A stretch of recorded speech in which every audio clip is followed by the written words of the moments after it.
আপনি যদি একটু গবেষণা করেন তাহলে উত্তরটা পেয়ে যাবেন।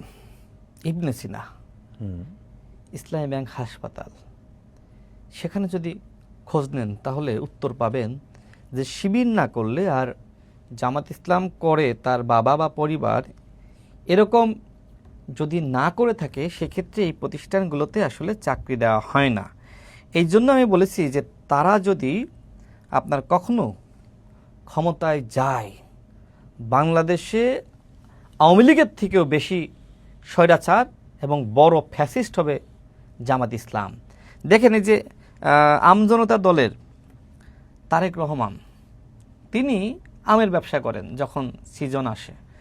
দেখেন তাকে নিয়ে জামাতের বিভিন্ন পেজ থেকে এবং জামাতের কর্মীরা মিথ্যা প্রপাগান্ডামূলক প্রচারণা চালাচ্ছে যে তারেক রহমান মানুষের কাছ থেকে টাকা নিয়ে আম দিচ্ছে না এবং পচা আম পাঠাচ্ছে।